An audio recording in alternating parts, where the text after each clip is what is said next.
시편 78편입니다. 78편 54절에서 끝절까지 봅시다. 54절에서부터 끝절입니다. 우리 한 절씩 교독하면서 봅시다. 54절에서 72절까지 교독하면서 봅니다. 그들을 그의 성소의 영역 곧 그의 오른손으로 만드신 산으로 인도하시고 또 나라를 그들의 앞에서 쫓아내시며 줄을 쳐서 그들의 소유를 분배하시고 이스라엘의 지파들이 그들의 장막에 살게 하셨도다.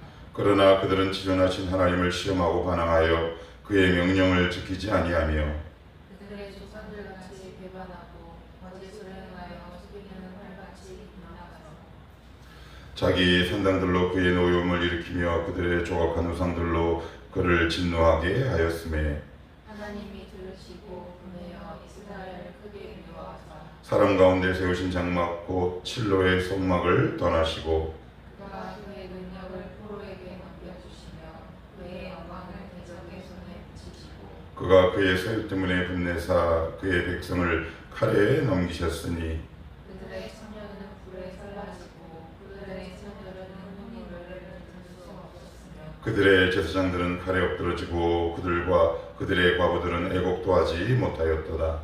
그들의 주께서 잠에서 깨어난 것처럼 포도주를 마시고 고함치는 불사처럼 일어나서 그의 대적들을 처음 물리쳐서 영원히 그들에게 욕되게 하셨도다. 또 요셉의 장막을 버리시며 에브라임 지파를 택하지 아니하시고 오직 유다 지파와 그가 사랑하시는 시온산을 택하시며 그의 성소를 산의 높음 같이 영원히 두신 땅 같이 지으셨도다. 또 그의 종 다윗을 택하시되 양의 우리에서 죄하시며 전 양을 지키신 중에서 그들을 이끌어내사 그의 백성이냐고 그의 소유인 이스라엘을 기르게 하셨다. 같이요. 이에 그가 그들을 자기 마음의 완전함으로 기르고 그의 손에 있는 속함으로 그들을 지도하였도다. 아멘. 시편 78편은 크게는 두 부분, 조금 더 세분화하면 세 부분인데 앞부분은 광야 생활에 대해서 기록되어 있고요. 그리고 오늘 우리가 읽은 54절에서부터 이제 64절까지는 가나안 생활에 관해서 이야기를 하고 있고 65절로부터 72절까지는 이제 하나님이 망한 이스라엘을 어떻게 인도하시고 다시 회복해 하시는지에 대한 내용으로 기록이 되어 있습니다. 먼저 어제를 잠깐 정리해 보면 광야에서만 경험하는 은혜가 있다 그랬습니다. 만나, 메추라기, 반석에서 물을 내는 것들, 이 모든 것들은 광야에서만 경험할 수 있는 것이다. 만약에 우리가 지금 광야의 길을 걸어가고 있거든 그 자리가 헛되거나 원망의 자리가 아니라 하나님을 더 깊이 만나는 또 다른 은혜의 길과 기회로 삼아야 한다. 어제 이렇게 말씀을 드렸고요. 그리고 그럼에도 불구하고 우리 하나님은 그들을 끝까지 이끌고 가나안 땅으로 가시죠. 자, 그러면 이제 오늘 가나안 땅을 볼 텐데 그러면 잘 살아야 될 거 아니에요. 얼마나 어렵게 왔어요. 정말 어렵게 왔잖아요. 그러나 그들도 역시 가나안 땅에 들어가서 똑같이 행동합니다. 똑같은 단어가 또 나옵니다. 자, 여기 보시면 56절에 그러나 그들은 지존하신 하나님을 시험하고 반항하여 그의 명령을 지키지 아니하며 57절 그들의 조상을 같이 배반하고 거짓을 행하여 속이는 활같이 빗나가서 이렇게 나옵니다. 그러니까 똑같이 하는 행동합니다. 그러니까 조상들의 행태를 본받아서 똑같이 해요. 자, 그러면 광야 1세대는 광야에서 죽었고요. 그 이후에 이제 2세대, 3세대들이 가나안에 정착해서 일정 기간 살았지만 결국 북이스라엘이 아수르 왕국에 의해서 먼저 멸망하고 그리고 남유다가 후대에 바벨론에 의해서 멸망하죠. 똑같이 멸망합니다. 왜 멸망했을까요? 왜 멸망했을까요? 거기에 대한 답을 오늘 시편 기자는 주고 있습니다. 얘들아, 너희들 광야 생활 힘들지? 가나안 땅 이전보다 훨씬 더 낫지? 자, 근데 봐라, 두 군데에서 다 망했다. 왜 망했는 줄 알아? 환경이 어렵거나 부에서 망한 것이 아니라 하나님이 없어서 망한 거예요. 여기에서 우리에게 되게 주는 놀라운 통찰이 있습니다. 뭐냐? 우리는 이렇게 얘기합니다. 하나님, 이 광야라서 너무 힘들어서 우리는 망해요. 가나안은 가나안이라서 망해요. 근데 성경은 그렇게 보지 않습니다. 여러분, 가나안 땅은 광야에 비해서는 훨씬 더 안락하고 쾌적한 환경입니다. 왜요? 일단은 떠돌아다니지 않아도 되고 정착해서 농업을 할 수 있는 거라는 말이에요. 그런데 그들도 역시 망했습니다. 왜 망했어요? 그것은 딱 한 문장입니다. 하나님이 없어서 망함. 우리가 망하는 이유는요, 광야라서 망하는 거 아니고요, 가나안이라서 망하는 거 더더욱 아닙니다. 그래서 하나님은 광야, 이 가나안 땅을 지금 오늘 이 10편, 78편을 통해 쭉 관통하며 보여주는 게 있어요. 자, 너희들 이 모습들이 너희 안에 있다. 그 모습을 우리에게 보여주시는 거예요. 하나님은 우리를 인생을 통해 하나하나 가르쳐 가십니다. 그래서 신앙은 시간이 좀 필요하긴 하지만 아무튼 광야에서의 우리 모습, 가나안 땅에서 우리 모습, 우리는 어려우면 어려운 대로 죄를 짓고요, 편하면 편한 대로 죄를 짓습니다. 이것이 우리의 본질이다. 결국 그것 때문에 망했다라고 오늘 성경은 굉장히 날카롭게 지적하고 우리를 향해 고발하고 있습니다. 이게 아무것도 아닌 것 같죠? 이제 성령 하나님께서 우리 마음에 들어오시고 우리의 삶을 조명하시고 통찰하면 아마 이런 것들을 깨달아 알게 되리라 생각합니다. 우리 꼭 기억합시다. 광야, 가나안, 환경 때문에 성도들은 망하는 것이 아니라 하나님이 없어서 망한다. 꼭 기억하십시오. 그래서 하나님이 우리를 이런저런 환경 가운데에서 두세요. 어려운 환경, 그리고 좀 나은 환경. 그런데 우리는 어려우면 어려운 대로, 조금 낫고 쾌적하면 쾌적한 그 환경에서조차 하나님을 떠나는 본능을 갖고 있다. 한번 여러분의 인생을 잘 돌이켜 보십시오. 어려울 때 잘 믿으셨습니까? 그러면 좀 나아지면 여러분 하나님을 잘 따르셨나요? 안 그래요. 어려우면 어려운 이유와 핑계 때문에 하나님께 저항하고, 그리고 생활이 좀 나으면 나은 대로 아이고 급하지 않으니까 게을러지고, 환경이 우리를 좀먹는 것이 아니라 우리 안에 있는 죄악, 결국 그 하나님을 밀어내려는 죄의 관성과 본능이 결국 우리를 망조의 길로 인도하게 한다라는 것이 오늘 이 10편 78편을 관통한 전체의 큰 흐름이요, 문맥이요, 맥락인 동시에 주제다. 이제 이렇게 보시면 돼요. 조금 더 세부적으로 한번 들어가 봅시다. 자, 그러면 하나님이 가나안 땅에 들어와서도 이스라엘 백성이 자꾸 이렇게 하니까 58절, 59절입니다. 같이 읽습니다. 시작. 자기 산당들로 그의 노여움을 일으키며 그들의 조각한 우상들로 그를 진노하게 하였으며 하나님이 들으시고 분내어 이스라엘을 크게 미워하사. 그래요. 여기 보시면 하나님의 감정에 대한 표현, 이런 단어들이 등장합니다. 노여움, 진노, 59절 분냄, 저 끝에 미움, 이렇게 나옵니다. 하나님은 이러실 필요가 전혀 없어요. 하나님은 당신의 영광이 충분하시기 때문에 인간 때문에 노여하시거나 분낼 이유가 전혀 없단 말이에요. 그러나 유독 자신이 택한 이스라엘을 향해서 이렇게 화를 내고 분노하고 때로는 미워합니다. 이게 왜 그러냐는 거예요. 여러분, 사랑의 깊이는 결국 분냄을 갖고 오는 거거든요. 하나님은 저와 여러분들 향해 오늘도 주목하고 계세요. 우리 행동 하나하나를 하나님의 감정을 상하게 할 수 있다라고 얘기하는 거예요. 이게 얼마나 놀라운 성도의 특권인지 모릅니다. 근데 철이 없을 때는 이렇게 얘기하죠. 엄마는 뭐 작은 거 갖고 그래? 아빠는 왜 작은 거 갖고 그래? 그러나 키가 자라고 정서가 자라고 지력과 지각이 깨어나고, 그리고 내가 어른의 입장과 위치에 섰을 때, 내가 자녀를 낳고 키워볼 때, 이게 부모의 마음이구나 라는 것을 후에 알게 되죠. 이래서 그때 이렇게 엄마 아빠가 나에게 이것 때문에 화를 냈구나. 여러분, 지나가는 아저씨는 여러분들에게 절대 화내지 않습니다. 좋은 말만 하죠. 좋은 말만 합니다. 왜요?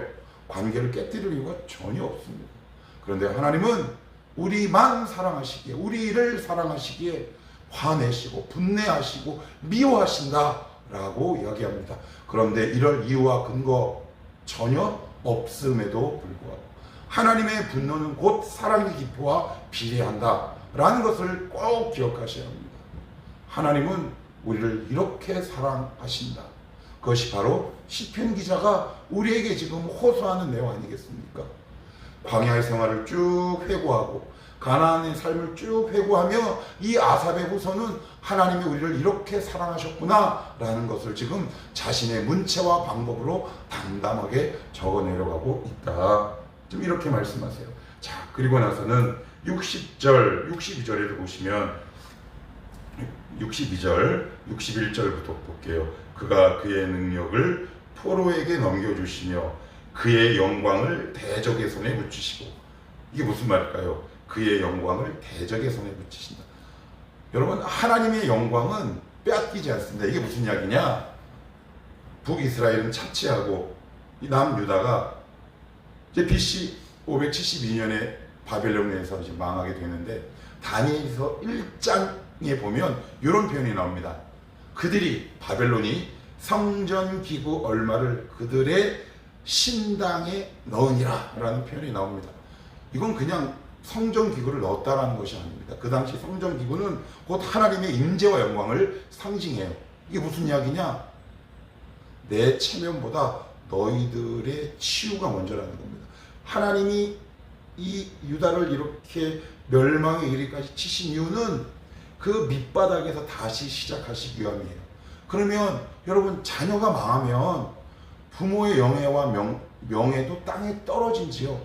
왜 부자들이 왜 이렇게 자녀들에게 뒷돈을 대주고 물질적으로 후원할까요? 물론 자녀를 사랑하는 것도 있지만 또 다른 배경에는 뭐 어떤 것이 있느냐? 내 이름에 먹칠하지 않기 위해서죠. 내가 만약에 유명한 재벌인데 내 자녀가 사업을 하다가 망해요. 그러면 그냥 그거 내버려 두겠습니까? 온갖 불법과 편법과 그리고 본인이 갖고 있는 다양한 삶을 통해 후원하거나 지원하지 않겠습니까? 그 배경이 뭐예요? 자녀를 사랑함과 동시에 자신의 이름과 명예가 걸렸단 말이에요. 그러나 하나님은 지금 자신의 이름과 명예를 그 포로들에게 넘겼다 이방인 바벨론에게 넘겨버리는 겁니다. 왜 그래요? 그만큼 내 명예보다 너희가 먼저다 라고 얘기하는 겁니다. 이거 잘 모릅니다. 인간 이거 깨닫기 쉽지 않습니다. 설교 이렇게 하고 이렇게 얘기하는 게 참 그렇긴 하지만 우리에게는 시간이 좀 필요합니다. 여러분, 잘 망하십시오. 이거 여러분 저주하는 게 아닙니다. 잘 망하셔야 이 하나님의 마음을 깨달을 수 있습니다. 잘 망하십시오. 지혜롭게 망하십시오.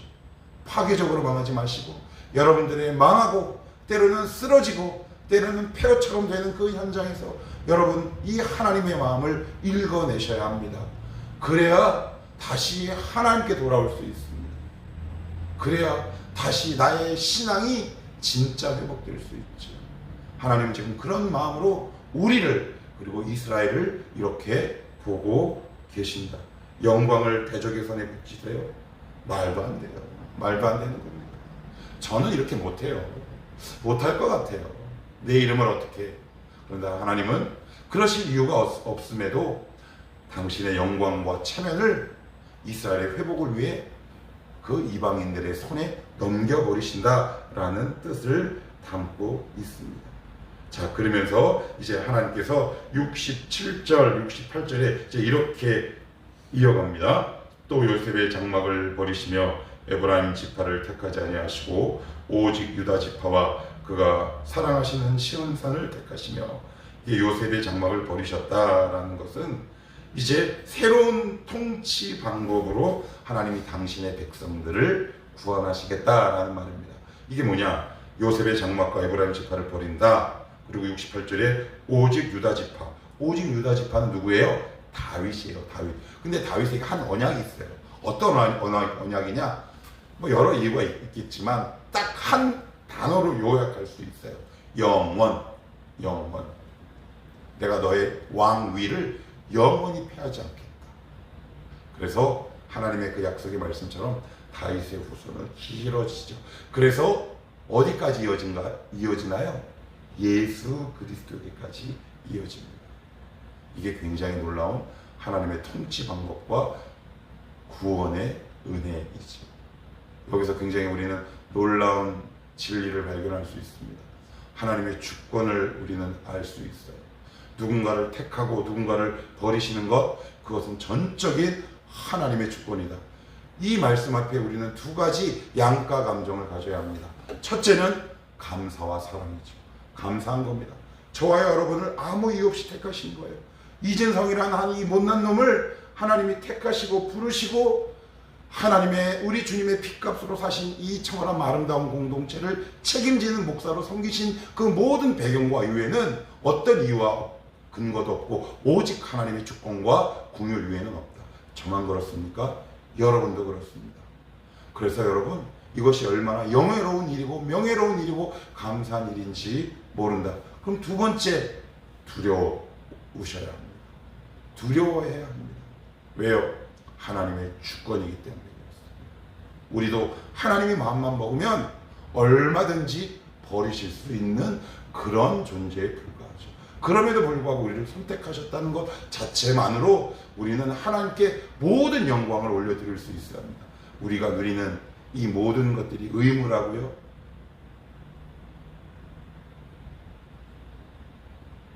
그러면 여러분의 신앙을 조금 더 하셔야 합니다.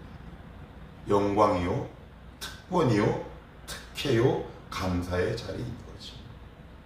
하나님은 당신도 지금도 당신의 전적인 주권으로 이 땅을 통치하십니다. 그것이 바로 그 결과와 대가가 저와 여러분입니다. 아무 근거 없이, 아무 이유 없이 우리를 당신의 주권과 은혜로 택하시고 우리를 어떻게 나중에 인도하시냐면 72절이 드디어 결론을 이렇게 맺고 있습니다.